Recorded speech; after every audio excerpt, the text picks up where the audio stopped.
दाइहरू त किन हो बे उता नाम्रो साम्रो लिएर हिँडिरहेको छ त कता जान लाग्यो बे जाम एकचोटि गएर सोधौँ न हिजो डोजरले घरसर पनि भत्काइदिएछ के विचार त्यो दाइको एकचोटि गएर सोधौँ न के हो हो दाइ रो पक्नुहोस् त कहाँ हिँडेको यो नाम्रो साम्रो बोकेर रोक्नु त भनेको हजुर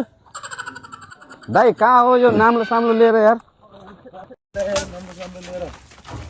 नाम्रो लिएर कता हिँड्नुभएको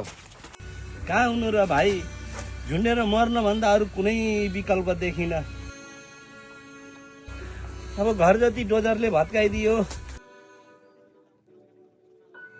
याम छ कहाँ गएर बस्ने हो केही ठेगान छैन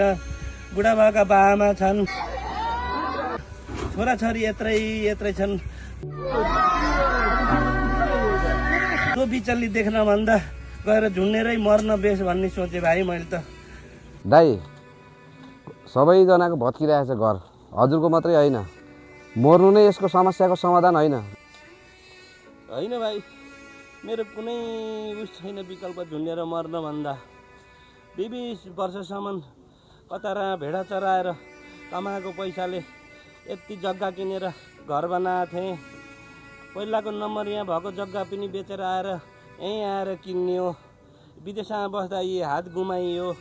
अहिले कहीँ गएर काम मागम कसैले काम दिन्नन् मेरो मर्न भन्दा कुनै विकल्प छैन भाइ दाइ मर्नु नै यसको समस्याको समाधान होइन होइन छोड्नुहोस् यसको केही न केही उपाय आउला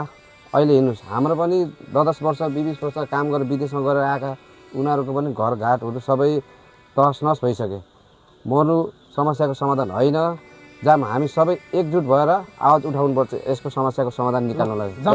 घर सबै मिलेर हामी सबै मिलेर एकजुट भएर यसको समस्याको समाधान गर्नुपर्छ जमिन गर सुति